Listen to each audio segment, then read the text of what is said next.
Buenos días, hermanos. Es un contexto extraño, ¿verdad? Tener que vernos a través de una pantalla. Pero en cualquier caso, el Señor nos permite poder hacerlo así que debemos aprovechar bien estas oportunidades. Estamos en unos momentos complicados, estamos en unos momentos extraños, ¿verdad? En los que en alguna manera estamos a la expectativa. Y es precisamente en estos momentos en los que estamos a la expectativa, en los que quizás reflexionamos más o reflexionamos en cosas que habitualmente no solemos reflexionar. Y esta semana, precisamente reflexionando sobre todo ello, reflexionando sobre nosotros como cristianos, también como iglesia, bueno, el Señor ponía en mi corazón algunas cosas que creo que es importante poder compartir con vosotros. Son momentos distintos en los que vamos a hacer cosas distintas. Probablemente vamos a pasar muchas más horas en casa y es bueno que pensemos en algunas cosas que son importantes. En primer lugar, y aunque somos cristianos, es decir, estamos mirando hacia arriba y nuestra esperanza está en Cristo, no está en ningún otro, está en el Señor. También es cierto que somos ciudadanos de este mundo y que por lo tanto tenemos ciertas responsabilidades, pues al igual que nuestros vecinos. Y si me apuráis un poquito más porque no debemos hacer las cosas simplemente porque tocan, sino porque realmente hay un plus en nuestros corazones, porque realmente el Señor pone algo en ellos, porque realmente queremos eh, poner nuestras vidas al servicio de Cristo también en medio de esta situación. Y es por eso que me venían a la mente algunas cosas que quiero compartir con vosotros. En primer lugar, ya os lo he dicho antes, en cuanto a responsabilidades. Tenemos responsabilidades ante nuestros ciudadanos, claro que sí, nuestros vecinos, nuestros familiares, hijos, padres, pero también y sobre todo delante del Señor. Es buen momento, todo momento es bueno para dar testimonio, pero buen momento especialmente este para dar testimonio, testimonio de aquel que nos rescató, testimonio de aquel que nos compró con su sangre. ¿De qué manera? Pues en primer lugar, muy sencillo, ¿verdad? Ayer nos hablaba el presidente del gobierno, Pedro Sánchez, sobre las nuevas medidas adoptadas por el gobierno. Pues sencillo, tremendamente sencillo, pero en primer lugar, como creyentes, haciendo caso a lo que nos dicen desde el gobierno, haciendo caso a las autoridades. Como he dicho antes, no porque toca simplemente, sino por amor a los demás. El hecho de tener que estar en casa quizás no nos gusta, quizás no, seguro no nos gusta, pero hemos de pensar en lo positivo de esta medida y hemos de pensar en el amor que le debemos a los demás. No solo en no contagiarnos nosotros, que también, sino en no extender la epidemia a los demás. Así que en primer lugar, responsabilidad, obediencia a las autoridades. ¿Para qué? Para dar testimonio también a los demás y por amor a los demás. También pensaba, y quiero compartir con vosotros, y es importante que lo tengamos en cuenta, el no extender bulos. No extender bulos. Sabéis que a través de WhatsApp, a través de emails, nos están llegando informaciones de todo tipo, desde teléfonos extraños hasta para informarse sobre el coronavirus, hasta pruebas para el coronavirus, cosas muy extrañas que no tienen ningún tipo de autenticidad, que no se puede comprobar cuál es la fuente. Bueno, pues hago un llamamiento también a todos nosotros, como creyentes, a dar testimonio en este sentido también y a no propagar estos bulos, a cortarlos y a no propagarlos. Y también, como no, a informarnos en fuentes fidedignas. Las autoridades sanitarias tienen fuentes a través de las cuales nos hacen llegar sus indicaciones. Tenemos las televisiones públicas, las televisiones privadas. Gracias al Señor podemos elegir los medios de comunicación que queremos escuchar, pero que sean medios de comunicación serios. Todo lo que son mails fraudulentos, que no podemos comprobar su autenticidad, todo lo que son WhatsApps, que no podemos comprobar cuál es la fuente, vamos a hacer una cosa, vamos a descartarlos, vamos a dejarlos ahí y no vamos a colaborar en la propagación de esa información, de esas fake news, a fin de cuentas. Muy bien, también pensaba, seguro que vosotros también lo pensáis, os lo he dicho antes, va a haber más tiempo en casa. que sea un tiempo para poder crecer, que no sea un tiempo perdido, sino que sea un tiempo para poder crecer en el Señor. ¿Vas a tener más tiempo? Pues a lo mejor puedes escuchar buena música cristiana, con buenas letras. ¿Vas a tener más tiempo? Pues muy probablemente sea tiempo bien invertido, probablemente no, seguro. Va a ser tiempo bien invertido si lees la palabra, si te llenas de la palabra. Va a ser tiempo bien invertido si lees buenos libros de hermanos nuestros que escriben y te ayuden a entender mejor la palabra de Dios, te ayudan a crecer en el Señor, te ayudan a crecer en Cristo. Así que yo os animo a que no solamente no sea tiempo perdido, en manos de un creyente que pone su vida, pone su corazón en manos de Cristo, en ningún momento ha de ser momento perdido. Te invito a que sean momentos de crecimiento, a que esta temporada también sea una temporada de crecimiento. Y en este sentido, quiero compartir con vosotros un texto que precisamente nos habla de crecer en el Señor, de crecer en Cristo. Un texto que se encuentra en Romanos capítulo 8, versículos del 18 al 28. Es el apóstol Pablo quien habla, y precisamente pensando en sus hermanos, pensando en todas las situaciones que se encontraban ellos, después hablaremos un poquito de esto, pensando en todas aquellas situaciones, pensando en la persecución, pensando en la enfermedad, pensando en tantas y tantas cosas como ocurren, les escribe esto que yo quiero compartir con cada uno de vosotros, allá en vuestras casas donde estáis hoy. Romanos capítulo 8, versículos del 18 al 28, y dice el apóstol Pablo: pues tengo por cierto que las aflicciones del tiempo presente no son comparables con la gloria venidera que en nosotros ha de manifestarse. Porque el anhelo ardiente de la creación es el aguardar la manifestación de los hijos de Dios. Porque la creación fue sujetada a vanidad, no por su propia voluntad, sino por causa del que la sujetó en esperanza. Porque también la creación misma será liberada de la esclavitud de corrupción a la libertad gloriosa de los hijos de Dios. Porque sabemos que toda la creación gime a una y a una está con dolores de parto hasta ahora. Y no solo ella, sino que también nosotros mismos, que tenemos las primicias del Espíritu, nosotros también gemimos dentro de nosotros mismos, esperando la adopción de la redención de nuestro cuerpo. Porque en esperanza fuimos salvos, pero la esperanza que se ve no es esperanza, porque lo que alguno ve, ¿a qué esperarlo?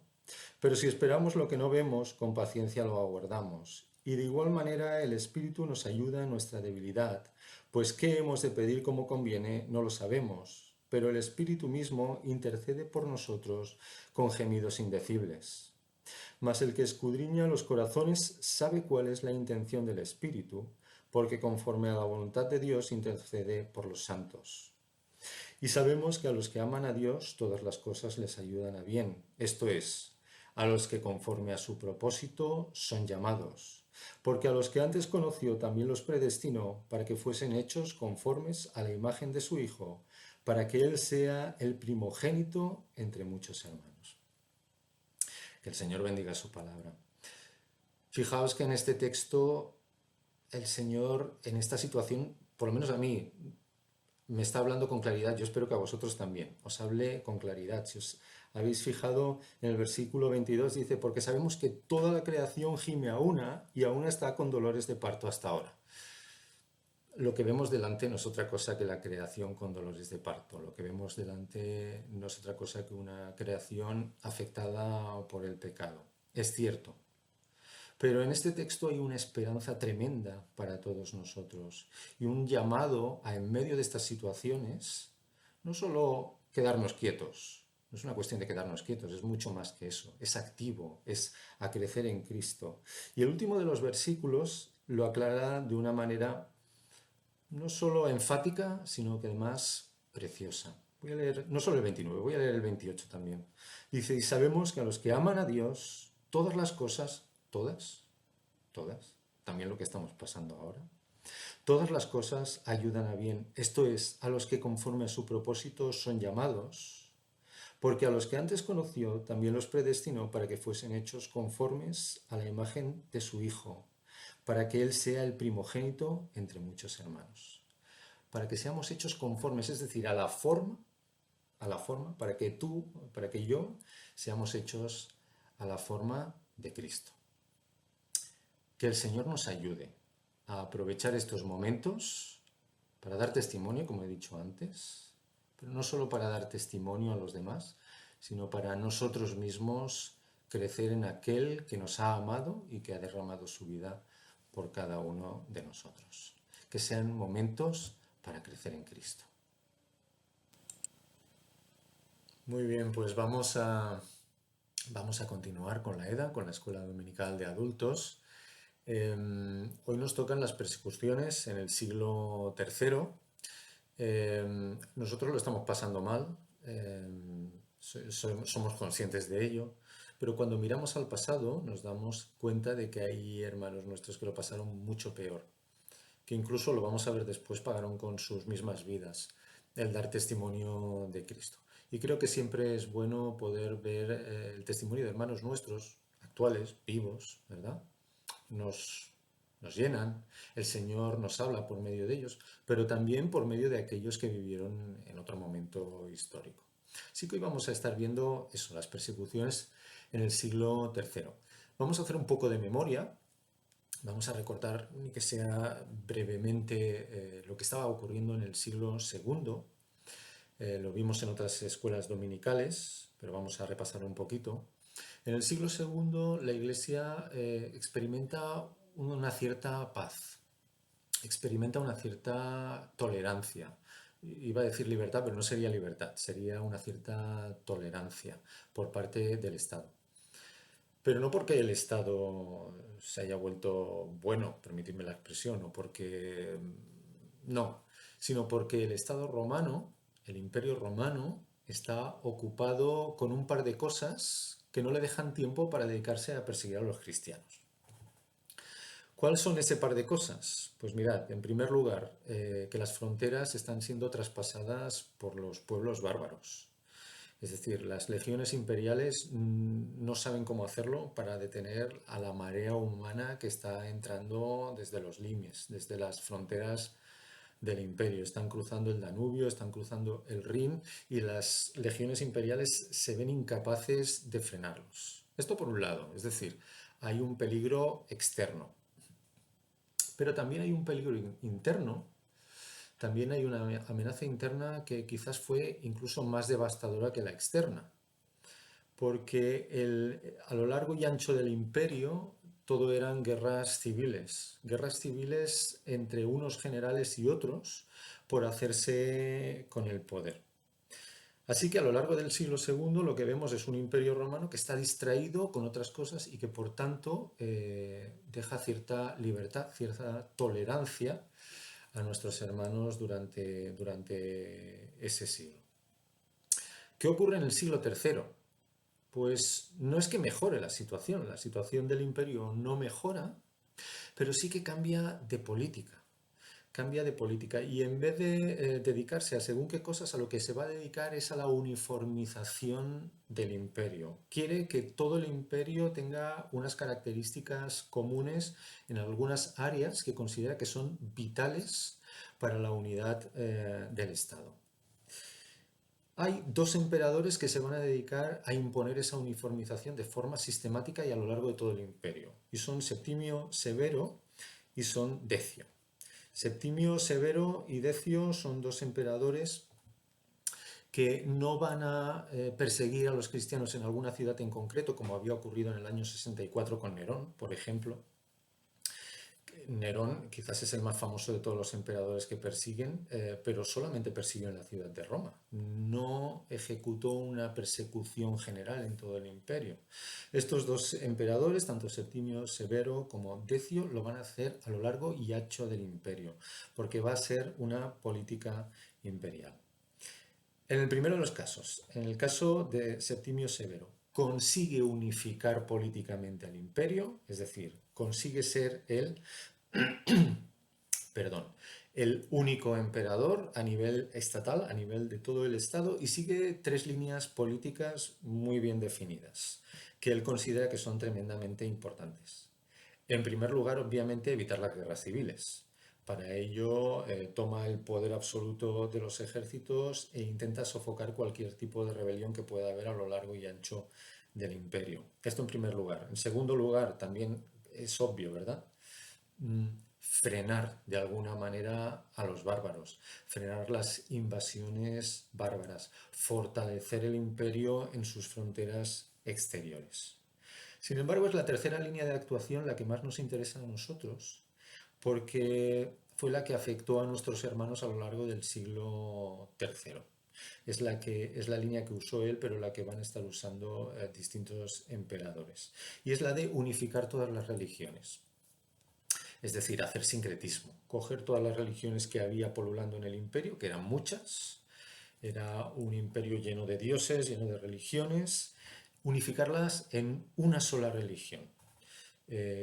La adoración al sol invicto. Era un dios que fue adorado por muchos militares, era muy famoso entre los militares. El emperador Constantino, que será el que a principios del siglo IV dé por primera vez libertad a los cristianos para ejercer libremente su culto. Al principio, en su juventud, también será adorador del sol invicto. Así que lo que pretende es eso, unificar bajo este solo Dios el resto de religiones. El problema que tiene Severo, el problema que tiene Septimio Severo es que tiene dos enemigos acérrimos de esto, tiene dos enemigos acérrimos del sincretismo. Uno de ellos es el judaísmo y el otro es el cristianismo. Es por eso que el emperador prohíbe todas las nuevas conversiones al cristianismo. Es decir, los que ya son cristianos, si se les denuncia, también se les llevará a juicio, pero si no se les denuncia, se les deja. Sin embargo, a cualquiera que se haga cristiano está desobedeciendo una orden directa del emperador. Bueno, ¿qué fue lo que ocurrió? Pues que no tuvo éxito la medida, no tuvo éxito en absoluto. De hecho, el martirio más conocido de este tercer siglo bajo este emperador, que es el martirio de Perpetua y Felicidad, dos hermanas nuestras, una de ellas madre, la otra estaba embarazada cuando se empezó el juicio contra ellas. Fueron ejecutadas junto a otros tres chicos, en realidad eran adolescentes todos, lo que hoy consideraríamos adolescentes, los 5 fueron ejecutados, pero lo más importante para lo que estamos tratando es que los 5 eran catecúmenos, es decir, que los 5 eran candidatos al bautismo, estaban desobedeciendo directamente las órdenes del emperador. La iglesia no solamente no decrecía, sino que la iglesia estaba expandiéndose. No solo es, ya os lo he comentado, Septimio Severo el que persigue a la iglesia, hubo otros emperadores como Caracalla, Heliogábalo, Alejandro Severo, Maximino el Tracio, hubo otros muchos. Sin embargo, de nuevo, el que llevó a una expansión total esa persecución, y no solamente local, fue Decio, el emperador Decio. El emperador Decio tiene los mismos problemas que había en el siglo II y que tenía Septimio Severo. El emperador Decio tiene básicamente el problema de frenar a los bárbaros, que no lo han conseguido, y por otro lado se está acentuando la crisis económica. El imperio no consigue los recursos suficientes para poder sustentar el enorme elefante que es el Estado romano. No hay nuevas conquistas, por lo tanto no hay nuevos ingresos, no hay nuevos esclavos, la economía era una economía en realidad depredadora, se basaba en la conquista y Roma no solo no estaba conquistando, sino que estaba defendiéndose y eso hacía que la economía se estuviese hundiendo sobre sí misma. ¿Qué hizo Decio? Básicamente lo mismo que Septimio Severo, perseguir a los cristianos, pero había un matiz importante en este emperador y es que lo que quería era que los romanos volviesen a la antigua religión estatal del imperio. Era un hombre muy conservador, era el típico romano tradicionalista, y él pensaba, si cuando el pueblo adoraba a los dioses tradicionales Roma había sido grande, ahora que nos estamos hundiendo, Esto debe ser, ha de estar debido a que hemos abandonado a los dioses. Lo cierto es que persiguió por este motivo a los cristianos, sí, pero no quería hacer mártires, es decir, no quería matar cristianos. Lo que quería era que hubiesen defecciones de la fe cristiana. Lo que quería es que hubiesen apóstatas. No quiere hacer mártires, quiere hacer apóstatas. Así que la Iglesia se encontró con que, en principio, al contrario que en siglos anteriores no había mártires, no había muertos en esta nueva persecución, algunos sí que hubo, pero no era la norma general, no había muertos, pero sí que habían personas que salían, unos habiendo confesado a Cristo incluso bajo tortura, y otros que habían apostatado. Claro, el problema vino cuando una vez había pasado la persecución, cuando una vez Decio ya no estaba en el poder, el problema vino en cómo restaurar a los que habían apostatado de la fe. Dentro de la Iglesia se dieron dos líneas. Una que, vamos a decirlo así, era más exigente, era más rigorista, ¿vale? Y otra línea que era mucho más laxa, otra línea que no decía, bueno, si hay arrepentimiento los acogemos en el seno de la Iglesia y no tenemos por qué exigirles más. Los rigoristas, algunos de los rigoristas eran obispos, fueron, os doy algunos nombres, Cipriano en Cartago, en el norte de África, es un personaje muy importante dentro de la historia de la Iglesia, y Novaciano en Roma. Ellos pensaban que la Iglesia debía exigir, incluso debía impedir la reincorporación de los que habían apostatado en medio de la persecución. Que si realmente querían una Iglesia pura, si los cristianos querían tener una Iglesia realmente pura, lo que tenían que hacer era rechazar a todos aquellos que habían apostatado en medio de la persecución.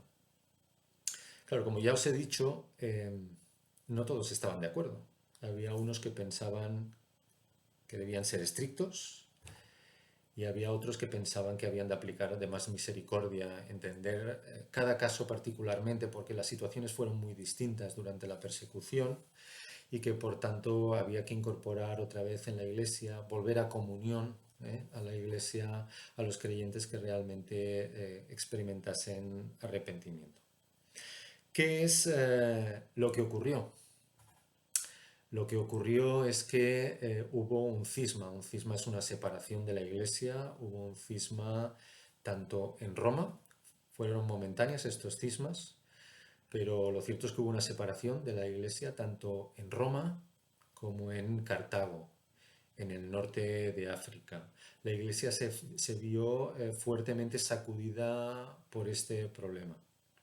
Ocurre que, o iba a ocurrir, que la de Decio no era la última persecución que iba a tener la Iglesia, y antes de llegar a principios del siglo V, del siglo IV, cuando Constantino dio libertad a los cristianos, antes de que eso ocurriese iba a venir la persecución más fuerte de todas, la de Diocleciano, y nuevamente los cristianos iban a tener la oportunidad de poder dar testimonio. Así que en alguna medida la Iglesia lo solucionó por medio de un nuevo testimonio ante las autoridades del imperio.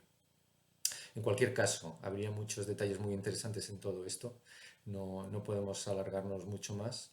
En cualquier caso, ¿qué es lo que ocurre en el siglo III? ¿Qué es lo que ocurre con la Iglesia? La Iglesia se enfrenta al poder por excelencia de aquella época, al imperio por excelencia de aquella época, un imperio que está moribundo, un imperio que se está desmoronando, perdón, pero precisamente por estar moribundo y por estar desmoronándose es más peligroso, porque se defiende con más fuerza y porque ataca con más vigor. Lo cierto es que el imperio no consigue doblegar a la Iglesia, al contrario, la Iglesia crece exponencialmente. La Iglesia no solo no desaparece o decrece, sino que cada vez es más grande. Y bueno, vosotros sabéis que a mí me gusta lanzar de vez en cuando algún refrán, alguna dita catalana o algún refrán castellano. Si yo os dijese, si no puedes con ellos, y dejase esos puntos suspensivos, seguro que vosotros me podríais contestar como sí, ¿verdad? Si no puedes con ellos, únete a ellos. ¿Qué es lo que hará el imperio en el siglo IV? Lo que hará el imperio es dejar la opresión, dejar la persecución, dejar el hostigamiento a la iglesia cristiana, y lo que hará es decir, no quiero acabar contigo, lo que quiero es unirme a ti.